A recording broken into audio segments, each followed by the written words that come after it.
భారతి గారు ఒక legal notice అయితే పంపించడం జరిగింది. ముఖ్యంగా టీడీపీ సోషల్ మీడియా మీదే కాకుండా ఆమెను ఉద్దేశించి వ్యక్తిత్వ హననానికి పాల్పడుతూ వివిధ సోషల్ మీడియా ప్లాట్ఫామ్ లో ఏవైతే ఆమె గురించి వస్తున్నాయో వీటి మీద లీగల్ నోటీస్ ఇచ్చారు. ముఖ్యంగా దీనికి జరిగినటువంటి కారణాలు ఏంటంటే weekend comment by R K programme లో పోయిన శనివారం ఏబిఎన్ రాధాకృష్ణ గారు 25 ఏళ్ల క్రితం మీ కుటుంబంలో జరిగినటువంటి ఒక దిగ్భ్రాంతికర సంఘటన గురించి బయట పెడతాను అని చెప్పటం, ఆ తర్వాత వివిధ సోషల్ మీడియా ప్లాట్ఫామ్స్ లో భారతి గారు పంజాగుట్ట పిఎస్ కి వచ్చి జగన్ గారి మీద గృహహింస కేసు పెట్టారని, దాన్ని ఉద్దేశించే ఇంటెలిజెన్స్ వాళ్ళు చంద్రబాబుకు చెప్తే ఎఫ్ఐఆర్ ఏం ఫైల్ చేయొద్దు, ఇది కుటుంబ విషయం, ప్రతి కుటుంబంలోనూ ఇలాంటివి జరుగుతాయి అని చెప్పి ఆ విషయాన్ని వైఎస్ కి తెలియజేశారని, వైఎస్ దీన్ని మాట్లాడి సెటిల్ చేసుకున్నారు అనేది ఇది సారాంశం. దీన్ని భారీ స్థాయిలో రకరకాలుగా ట్రోల్స్ అయితే జరుగుతూ ఉన్నాయి. సో నిజంగా అసలు దీని వెనుకున్నటువంటి అంశాలు ఏంటి, ఇప్పుడు ఈ కేసు ఎక్కడి వరకు వెళ్ళబోతుంది ఏంటి, ఈ అంశాల గురించి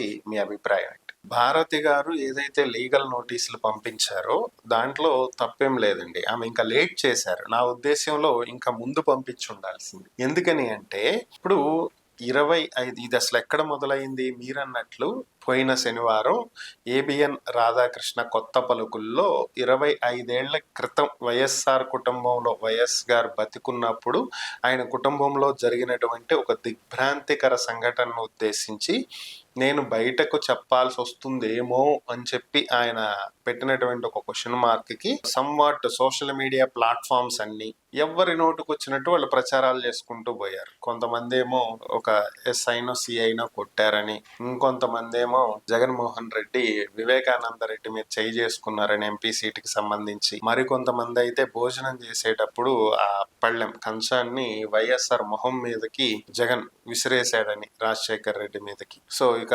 ఇంకా కొంతమంది అయితే అప్పట్లో హైదరాబాద్ లో ఒక కార్ యాక్సిడెంట్ అయ్యింది, ఆ యాక్సిడెంట్ లో జగన్మోహన్ రెడ్డి ఫేస్ డ్యామేజ్ అయితే ప్లాస్టిక్ సర్జరీ చేశారు. దీనికి కారణం ఏంటంటే అప్పట్లో జగన్మోహన్ రెడ్డి ఒక అమ్మాయిని లవ్ చేసి అది ఫెయిల్ అయినటువంటి బాధలో కార్ డ్రైవ్ చేస్తూ యాక్సిడెంట్ చేయటం జరిగిందని, సో ఒక సర్జరీ అయిందని. ఇంకా ఇంకొంతమంది అయితే కొన్ని ఛానల్స్ అయితే ఇవన్నీ కాదు, గతంలో 2000 సంవత్సరం నుంచి 2004 మధ్యలో చంద్రబాబు నాయుడు ముఖ్యమంత్రిగా ఉన్నటువంటి సమయంలో పంజాగుట్ట పిఎస్ లో వైఎస్ భారతి గారు స్వయంగా వచ్చి నన్ను నా భర్త హింసిస్తున్నాడు అని గృహహింస కేసు పెట్టబోయారని, దానికి సంబంధించి ఇంటెలిజెన్స్ వర్గాలు చంద్రబాబు దృష్టికి తీసుకువెళ్తే వారు లేదు లేదు దీని మీద కేసు పెట్టొద్దు, దీన్ని మనం రాజకీయంగా వాడుకోకూడదు, ఇది కుటుంబ వ్యవహారం, వారెంత ప్రత్యర్థులైనా సరే కుటుంబం కుటుంబమే, రాజకీయం రాజకీయమే అని చెప్పి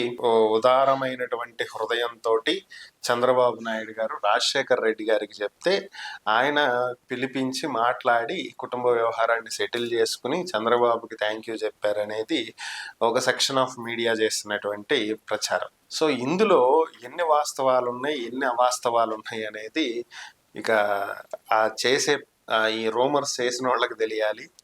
రియాలిటీ ఇప్పుడు దీనికి సంబంధించే భారతి గారు కేసు ఫైల్ చేయటం, అప్పుడు చేశారో లేదో తెలియదు కానీ 2000 సంవత్సరంలో గృహహింస కేసు ఇప్పుడు మాత్రం ఖచ్చితంగా కేసు అయితే ఫైల్ చేశారు, లీగల్ నోటీసులు పంపించారు. అవి డిఫర్మేషన్ అయ్యాలి. 100 కోట్లకు 200 కోట్లకు వీళ్ళ మీద డిఫర్మేషన్ వేస్తే రెండోసారి ఇలాంటివి చేయకుండా ఉంటారు. సో ఇందులో ఒక అంశం చెప్తాను. హైదరాబాద్ లో యాక్సిడెంట్ జరిగింది, సర్జరీ అయింది, అది లవ్ ఫెయిల్యూర్ అని చెప్పారు కదా. రియాలిటీ ఏంటంటే జగన్మోహన్ రెడ్డి భారతి గారిది లవ్ మ్యారేజ్. భారతి గారి కంటే ముందు ఆయన ఎవరిని లవ్ చేయలే. ఫస్ట్ థింగ్ ఏంటంటే చిన్నప్పటి నుంచి నా కొడుకు పుడితే నీ కూతురికి, నీ కొడుకు పుడితే నా కూతురికి అని చెప్పి వాళ్ళు మాట్లాడుకున్నటువంటి అంశం. దాని ప్రకారమే వీళ్ళిద్దరు పెళ్లి జరిగింది. ఫస్ట్ నుంచి వీళ్ళు లవ్ చేసి మ్యారేజ్ చేసుకున్నారు. సో బిఫోర్ ఇంకెవరో ఉండటం, దాని డిప్రెషన్ వల్ల కార్ యాక్సిడెంట్ అవ్వటం, ఏకంగా జగన్మోహన్ రెడ్డి గారి ఫేస్ కి ప్లాస్టిక్ సర్జరీ జరగటం, ఇవన్నీ కూడా మూర్ఖత్వం అయినటువంటి అంశాలు తప్ప మరొకటి కాదు. ఇక భారతయ్య గారే వెళ్ళి జగన్ గారి మీద గృహహింస కేసు పెట్టడం, ఇది ఎంత మూర్ఖత్వం అయినటువంటి స్టేట్మెంట్ అంటే, ప్రేమించి పెళ్లి చేసుకున్నటువంటి వ్యక్తి మీద ఆమె వెళ్ళి పోలీస్ స్టేషన్ లో కేసు అంటే ప్రేమించుకున్నంత మాత్రాన ఇంట్లో గృహహింసలు జరగవా అంటే దానికి మనం ఏం చెప్పలేం కానీ జరగొచ్చు. బట్ ఇక్కడ మ్యాటర్ ఏంటంటే ఒకవేళ నిజంగా అలాంటిది ఏదన్నా జరిగినా భారతి గారికి నేరుగా రాజశేఖర్ రెడ్డి గారి దగ్గరకు వెళ్ళి మాట్లాడి దాన్ని సర్దుబాటు చేసుకునే అంతటి స్వతంత్రం ఉంది. ఎందుకంటే ఆయన కళ్ళ ముందు పెరిగినటువంటి అమ్మాయి. సో ఇక్కడ సొంత మామే కదా, ఎవరో తెలియని కుటుంబంలోకి వెళ్ళలేదు కదా. ఇప్పుడు కుటుంబం అంతా నెగిటివ్ గా ఉంటే కదా పోలీసుల దగ్గరికి వెళ్ళి ఆశ్రయించాలి. సో ఇక్కడ సింపుల్ గా వారి కుటుంబంలో సర్దుబాటు అయిపోయేటువంటి అంశానికి ఆమె పోలీసుల దగ్గరికి వెళ్ళాల్సినటువంటి అవసరం ఏముంది కదా. సో ఇక్కడ మీకు ఇంకో లాజిక్ కూడా చెప్తా. ఇదేంటంటే ఇంకా అద్భుతమైనటువంటి అంశం. ఇప్పుడు చెప్తున్నారు కదా, చంద్రబాబు నాయుడు గారి ఉదారమైనటువంటి హృదయంతో కుటుంబ వ్యవహారాల్ని కుటుంబ వ్యవహారాలుగానే చూద్దాము, మనం వీటిని రాజకీయాల్లోకి వాడొద్దు అని చెప్పినందువల్ల కేసు పెట్టలేదు, ఎఫ్ఐఆర్ రాయలేదు. ఇది ఎంత పెద్ద డ్రామా అంటే, ఒకవేళ నిజంగా ఇది నిజంగా జరిగింటే మీరు చెప్తున్నారు కదా దీనికి ఎఫ్ఐఆర్ కాపీ ఏది అని చెప్పి వీళ్ళందరూ అడుగుతారని, చంద్రబాబు నాయుడు గారు ఎఫ్ఐఆర్ కూడా చేయొద్దన్నారు అని చెప్పి ఒక సీన్ క్రియేట్ చేశారు. First thing. ఇక రెండోది, నిజంగా మీరు కుటుంబ వ్యవహారాలని పట్టించుకోవద్దు, రాజకీయాల్లోకి వాడొద్దు అనేటువంటి గొప్ప హృదయం గనక మీకు ఉండుంటే, టీడీపీ శ్రేణులు ఎవరైనా కానీ, అది చంద్రబాబు నాయుడు గారు కావచ్చు, లోకేష్ గారు కావచ్చు, ఇంకెవరైనా కావచ్చు, మరి షర్మిల గారి అంశాన్ని పదే పదే ఎందుకు పోక్ చేస్తున్నారు మీరు? నిన్నగాక మొన్న కూడా లోకేష్ గారు ట్వీట్ చేశారు కదా, చెల్లిని గెంటేశారు, తల్లిని తరిమేశారని. మరి అది కుటుంబ వ్యవహారం కాదా? దాన్ని ఎందుకు తీసుకొచ్చి మీరు ఇక్కడ ప్రస్తావిస్తున్నారు? పదే పదే దాన్ని సామాజిక మాధ్యమాల్లో ఎక్స్ వేదికగా, ఇన్స్టాగ్రామ్ లని, ఫేస్బుక్ లని, యూట్యూబ్ లని వీటన్నిటిలో ఎందుకు పెడుతున్నారు మీరు? అసలు అవసరం ఏముంది?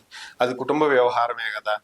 మీకు నిజంగా అంత గొప్ప మనసే ఉంటే ఆ కుటుంబ వ్యవహారాన్ని మీరు ఎందుకు మాట్లాడుతున్నారు? ఒకవేళ ఏ మీడియా రిపోర్టర్ అయినా వచ్చి మీ దగ్గర దాన్ని ప్రస్తావించినప్పుడు, షర్మిల గారి కామెంట్స్ చేశారు, మీ అభిప్రాయం ఏంటి అని అడిగినప్పుడు, అది వారి కుటుంబ వ్యవహారం అండి, అది షర్మిల గారికి జగన్ గారికి మధ్య ఉన్నటువంటి అంశం, అది వాళ్ళు తెలుసుకుంటారు, ఇది రాజకీయ పరమైనటువంటి అంశము కాదు, రాష్ట్రానికి సంబంధించినటువంటి అంశము కాదు, మేము దీని మీద స్పందించడానికి, లేదా వాళ్ళిద్దరిలో ఎవరో మా దగ్గరకు వచ్చి దీనికి సంబంధించి మీరు మాట్లాడి సెటిల్ చేయండి అని మమ్మల్ని అడిగింది కాదు, సో కాబట్టి మేము దీని గురించి మాట్లాడకూడదు, మాకు సంబంధం లేని అంశం అని మీరు చెప్పాలి కదా. కానీ మీరే పనిగట్టుకుని ఎక్స్ లో ట్వీట్లు పెడుతున్నారు కదా. సో మరి దీన్ని ఏమనాలి? మీకు నిజంగా అంత చిత్తశుద్ధి, అంత గొప్ప హృదయం ఉందని జనం అనుకోవాలి, నమ్మాలా? అసలు ఇది నిజంగా నమ్మేటట్టుందా? సో మీరే ఆలోచించుకోవాలి ఒకసారి. ఇలాంటి ప్రచారాలు చేసేటప్పుడు మనం ఇప్పుడు చేస్తున్నది ఏంటి, గతంలో మేము ఇలా చేసామని చెప్పుకుంటున్నది ఏంటి, రెండిటికి అసలు ఏమన్నా పొంతనుందా అనేది మీరు ఆలోచించుకోవాలి. ఇది పచ్చి అబద్ధం అనేది క్లియర్ గా అర్థమవుతున్నటువంటి అంశం అక్కడ. ఏవిఎన్ రాధాకృష్ణ ఒక మంచి కథ అల్లాడు. ఆ కథకి కంటిన్యూగా XYZ తోక మీడియా ఛానల్స్ అన్ని కూడా దానికి పెయింట్లు వేసి దాన్ని అందంగా డెకరేట్ చేసి బ్యూటీ పార్లర్ లో కూర్చోబెట్టి అబద్ధానికి మంచి మెరుగులు దిద్దుతున్నారు. ఇంకా అంతకు మించి మ్యాటర్ అయితే ఇక్కడ ఏమీ లేదు. భారతి గారు సరైనటువంటి దిశలో, ఊరికే వాళ్ళకిలాగా మీడియా ముందుకు వచ్చి ఖండించకుండా, మీడియా ముందుకు వచ్చి ఎక్స్ లోనో ఇంకొక చోట ట్వీట్లు పెట్టకుండా చక్కగా లీగల్ నోటీసులు పంపించారు. సో దీని మీద గట్టిగా చర్యలు తీసుకుంటూ, ఒకసారి ఒక మీడియా సంస్థ మీదో లేదంటే ఈ సో కాల్డ్ ఈమెయిల్ ఐడి ఉన్న ప్రతి ఒక్కడు ఒక యూట్యూబ్ ఛానల్ పెడుతున్నారు కదా, ఇలాంటి సో కాల్డ్ పీపుల్ మీద చర్యలు గనక తీసుకుంటే, తప్పుడు వ్యాఖ్యలు చేస్తున్నది, పాలసీస్ పరంగా మాట్లాడండి, విధాన పరంగా మాట్లాడండి, మీకు తెలిసినటువంటి అంశాలను ప్రజలకు తెలియచేయండి, తప్పులేదు. మీకు కన్ఫర్మేషన్ లేనటువంటి అంశాలని, నిజమో కాదో కూడా తెలియనటువంటి అంశాలని ఎవడో చెప్పాడని చెప్పి గుడ్డిగా దాన్ని నమ్మి ప్రచారం చేస్తున్నారు చూడండి, ఇది చాలా చాలా పెద్ద తప్పు. అది కూడా ఒక మహిళను ఉద్దేశించి మీరు చేస్తున్నటువంటి వ్యాఖ్యలు ఇంకా తప్పు. ఇది జగన్మోహన్ రెడ్డిని డీఫేమ్ చేస్తున్నామని చెప్పి మీరు అనుకుంటున్నారేమో కానీ, ఇండైరెక్ట్ గా భారతి గారిని మీరు క్యారెక్టర్ అసాసినేషన్ చేస్తున్నారు. ఇది చాలా చాలా రాంగ్ ఇది. సో గట్టిగా డిఫర్మేషన్ సూట్ అయితే ఫైల్ చేయాలి. ఏ కోర్టు 2 కోట్లుగా కాకుండా ఒక 200-300 కోట్లకి వేస్తే కోర్టుల చుట్టూ తిరుగుతూ ఉంటే వీళ్ళు తెలుస్తుంది. ఎప్పుడో ఒకసారి విశాఖ ఎయిర్పోర్ట్ లో జీడిపప్పు, బాదం పప్పు, చిరుతిళ్ళకి, చిన్నబాబు చిరుతిళ్ళకి ఇంత అయ్యింది అని చెప్పి సాక్షి బ్యాన్ రైటింగ్ పెట్టిందని చెప్పి లోకేష్ గారు విశాఖ కోర్టులో డిఫర్మేషన్ సూట్ వేశారు. రీసెంట్ గా కూడా ఆయన దాని కేసుకి అటెండ్ అయి రావటం జరిగింది. సో అలాగే మీరు భోజనం గురించి లేదంటే మీరు తినేటువంటి వాటి గురించి మాట్లాడటం, అది నిజంగా జరిగిందో లేదో నాకు తెలియదు వాస్తవానికి. సాక్షిలో వచ్చిన మాట వాస్తవం. అక్కడ అంత ఖర్చు అయ్యిందా అనేది నాకు తెలియదు. సో కాబట్టి నేను దాని గురించి కామెంట్ చెయ్యట్లా. మీరు దాని గురించి డిఫర్మేషన్ సూట్ వేసారంటే అది మీకు ఎంత బాధ కల్పించిందో, సో అలా ఒక చిన్న తినే అంశం మీదే మీకు అంత బాధ కలిగిస్తే ఆమె క్యారెక్టర్ మీదే మీరు ముద్రేస్తున్నారు. ఆమెకి ఎంత బాధ అనిపించాలి మరి. సో కాబట్టి ఖచ్చితంగా ఆమె చేసింది రైటు. ఇంకా గట్టిగా చర్యలు తీసుకుంటే రెండోసారి ఎవడైనా ఇలాంటి తప్పుడు ప్రచారాలు చెయ్యాలి అంటే గజ్జ గజ్జ గజ్జ వణకాలి. సో ఆ పరిస్థితి వస్తేనే సమాజం బాగుపడింది. ఎందుకంటే ఎవడికి నచ్చింది అటు చెప్పుకుంటా పోతున్నాడు. మీడియా విలువలను దిగజార్చేస్తున్నారు. ఆ పరిస్థితి ఖచ్చితంగా మారాలి.